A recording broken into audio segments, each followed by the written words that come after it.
I just had to let you know you're.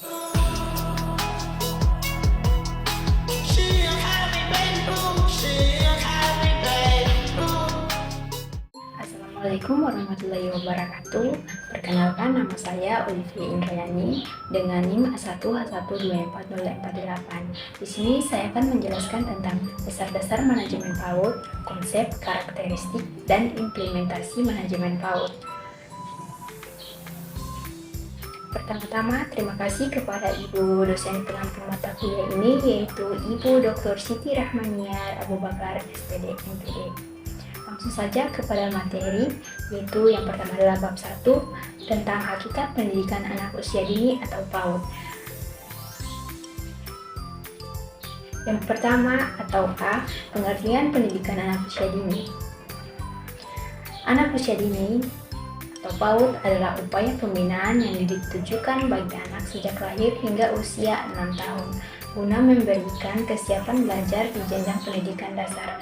Pada Undang-Undang Nomor 20 Tahun 2003 pada pasal 28 ayat 1 dan 14 menekankan pentingnya masa Golden Age atau masa emas perkembangan otak anak yang harus dioptimalkan melalui stimulasi.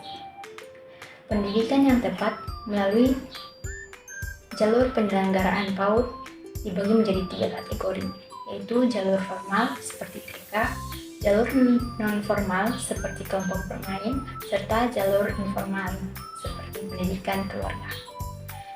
B. Tujuan dan fungsi pendidikan pada anak usia dini. Tujuan utama bukan hanya sekedar mengajarkan calistung, baca, tulis, dan berhitung, melainkan menyiapkan kesiapan belajar dan kematangan emosional anak untuk jenjang pendidikan selanjutnya.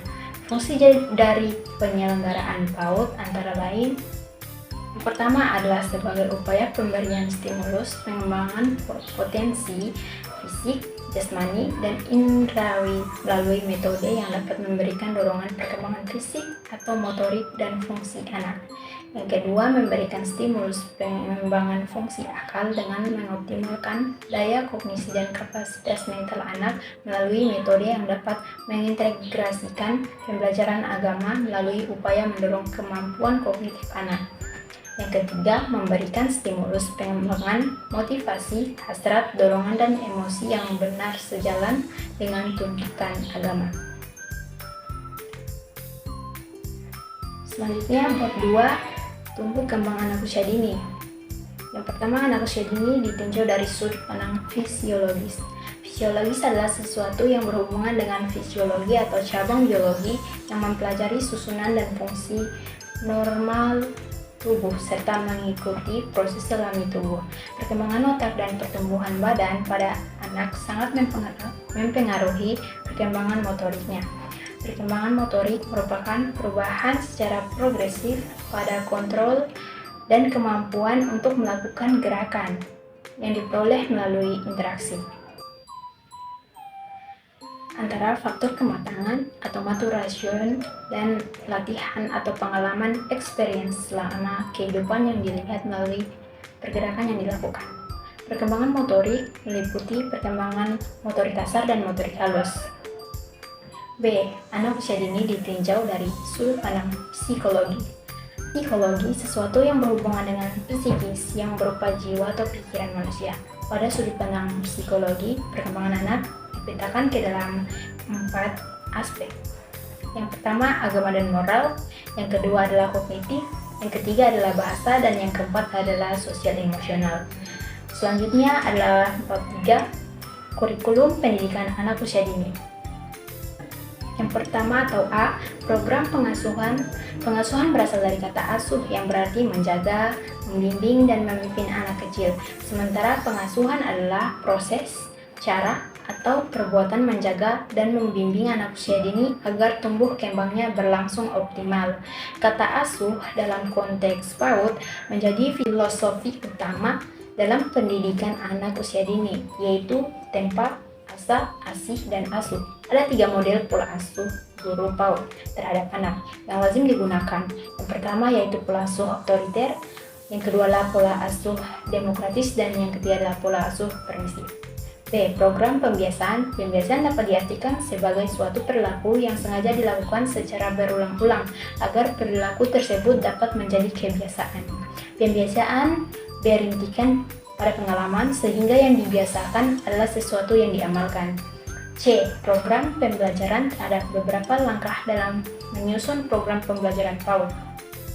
Yang pertama, melakukan analisis konteks. Yang kedua, menetapkan visi, misi, dan tujuan lembaga PAUD. Yang ketiga, menetapkan isi program pembelajaran PAUD. Yang selanjutnya adalah bab 4, hakikat manajemen PAUD. A. Pengertian manajemen PAUD. Kata manajemen berasal dari bahasa Inggris, yaitu manajemen, dan kata kerja to manage yang diartikan secara umum sebagai mengurusi. Kata to manage oleh Henry Fayol diartikan dengan meramal dan merencanakan. To manage is forecast and plan. Kata manajemen berasal dari kata manus yang berarti tangan dan agere yang berarti melakukan. Jika kedua kata tersebut digabung, maka menjadi manager yang berarti menangani. Pengelolaan atau perbuatan mengelola. B. Unsur-unsur manajemen PAUD. Unsur-unsur manajemen PAUD secara sederhana dapat diartikan dengan berbagai hal yang harus ada. Dalam manajemen PAUD, ada 5 unsur dalam manajemen PAUD. Yang pertama adalah lembaga PAUD, yang kedua adalah sumber daya PAUD, yang ketiga adalah aktivitas layanan PAUD yang efektif dan efisien, yang keempat adalah kerjasama, yang kelima tujuan PAUD. C. Tujuan dan manfaat manajemen PAUD. Secara umum, tujuan diselenggarakannya manajemen PAUD di lembaga PAUD adalah agar dapat terciptanya kerjasama yang baik dan harmonis dalam memberdayakan segala sumber, baik sumber manusia maupun material atau non-manusia, sehingga dapat dimanfaatkan secara optimal untuk menunjang tercapainya tujuan. Langsung saja, bab 5, yaitu ruang lingkup manajemen PAUD. A. Manajemen peserta didik. Manajemen peserta didik dapat diartikan sebagai usaha pengaturan terhadap peserta didik, mulai dari peserta didik tersebut masuk di lembaga PAUD sampai mereka lulus. Pengaturan tersebut dimaksudkan untuk memberikan layanan PAUD sebaik mungkin kepada peserta didik. B. Manajemen kurikulum PAUD.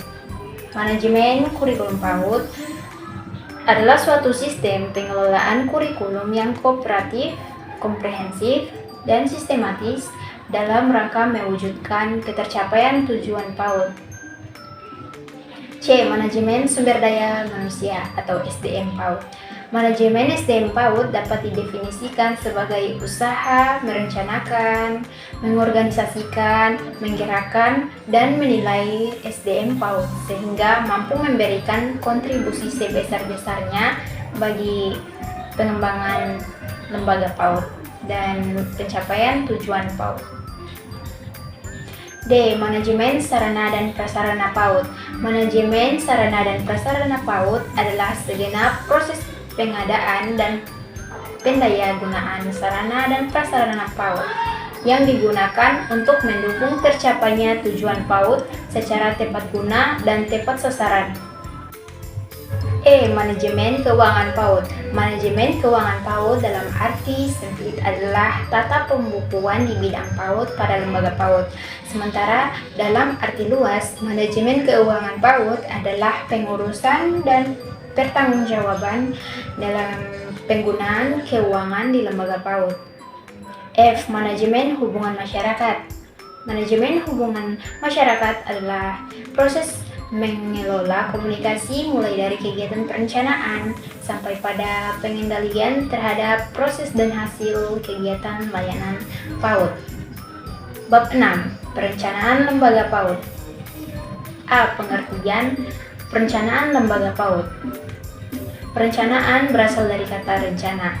Rencana adalah sesuatu yang dilakukan oleh seseorang atau sekelompok orang pada suatu lembaga dengan maksud atau tujuan tertentu. Ada 3 proses yang dilakukan oleh perencanaan lembaga PAUD. Yang pertama adalah pengamatan terhadap lingkungan. Yang kedua, perumusan visi misi, nilai, dan tujuan lembaga PAUD. Yang ketiga, perumusan strategi. B. Tujuan dan manfaat perencanaan lembaga PAUD.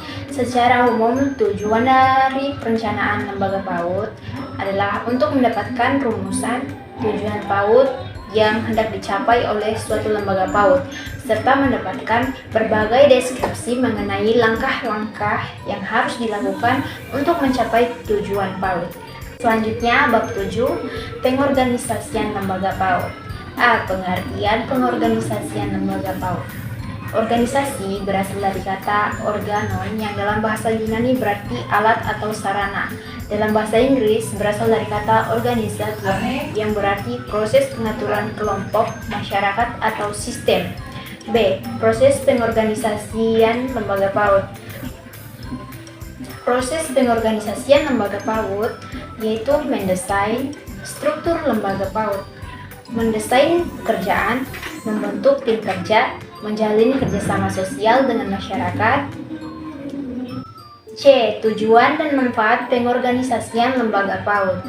Tujuan untuk menentukan jumlah personal guru, menyusun struktur lembaga PAUD, mendapatkan tim kerja yang memiliki visi yang sama, menetapkan jalannya hubungan kerja sama antara guru PAUD dan staf, sedangkan manfaatnya yaitu untuk mendapatkan struktur lembaga PAUD, mendapatkan tugas pokok dan fungsi serta kewenangan bagi masing-masing pihak, mendapatkan bahan masukan untuk melaksanakan strategi dan program kegiatan PAUD. D. Tanggung jawab, wewenang, dan tugas stakeholder PAUD. Kepala PAUD mengambil keputusan operasional dan penilaian kinerja total. Guru PAUD pengelola kelas, menyusun administrasi RPPM dan RPPH serta menilai tumbuh kembang anak. Staf PAUD pelaksana administrasi lembaga dan menyusun instruksi pendataan. Office boy atau janitor penanggung jawab K5 meliputi kebersihan, kerapian, keindahan, kenyamanan, dan kerindangan lingkungan sekolah. Bab 8. Kepemimpinan Kepala PAUD. A. Pengertian kepemimpinan. Memimpin adalah upaya memberikan pengaruh kepada setiap sumber daya manusia untuk melakukan kegiatan dan saling melakukan kerjasama dalam berbagai kegiatan. Kepemimpinan adalah proses mengaruhi dalam menentukan tujuan lembaga PAUD, memotivasi perilaku guru PAUD dan staf PAUD untuk mencapai tujuan PAUD, serta memengaruhi untuk melakukan upaya perbaikan berkelanjutan dalam penyelenggaraan layanan PAUD. B. Kepemimpinan Kepala PAUD sebagai komunikator dalam pelaksanaan program kegiatan PAUD. Inti dari organisasi adalah kerjasama menuju tujuan bersama. Hal ini karena pada organisasi terdapat banyak orang, demikian juga di lembaga PAUD. Komunitas pada dasarnya merupakan suatu upaya memindahkan ide-ide atau informasi dari satu orang kepada orang lain dan dapat menerjemahkan ide-ide yang ada untuk mencapai tujuan tertentu. C. Kepala PAUD sebagai motivator dalam pelaksanaan program kegiatan PAUD. Motivasi adalah keinginan untuk berbuat sesuatu, sementara motif adalah kebutuhan, keinginan, dorongan, atau impuls. Bab 9. Pengawasan oleh Kepala PAUD. A. Pengertian, tujuan, dan manfaat pengawasan. Pengawasan merupakan fungsi manajemen yang dilakukan setelah Kepala PAUD menyusun rencana lembaga PAUD, mengorganisasikan lembaga PAUD, dan melaksanakan praktik kepemimpinan untuk mewujudkan rencana lembaga PAUD. Pengawasan juga dapat diartikan sebagai suatu proses melihat, memonitor, mencermati, dan mencatat apa saja yang sedang terjadi. Tujuan dari dilakukannya pengawasan yaitu untuk menentukan tingkat keberhasilan guru PAUD dan staf, mengetahui faktor-faktor yang dapat menghambat pelaksanaan program kegiatan, mendapatkan alternatif solusi dari setiap hambatan atau masalah dalam pelaksanaan program kegiatan PAUD, mendapatkan bahan masukan dalam membuat perencanaan lembaga PAUD di tahun pelajaran mendatang. B. Tipe-tipe dan teknik-teknik pengawasan. Yang pertama adalah preliminary, yang kedua concurrent control, yang ketiga feedback control. C. Tahap-tahap pengawasan. Kesembilan tahapan pengawasan tersebut yaitu menentukan objek pengawasan, menentukan titik atau bagian-bagian yang strategis dari objek yang diamati yang dapat menjadikan pimpinan, menemukan kontrol pintas atau kontrol center, menentukan standar atau kriteria norma-norma serta ukuran-ukuran yang akan digunakan secara tegas, menentukan teknik pengawasan berdasarkan objek yang diamati dan indikator yang diukur dan dinilai, menentukan prosedur pengawasan berdasarkan teknik pengawasan yang telah ditentukan, melakukan kegiatan pengukuran atau penilaian dari penyelenggaraan suatu program kegiatan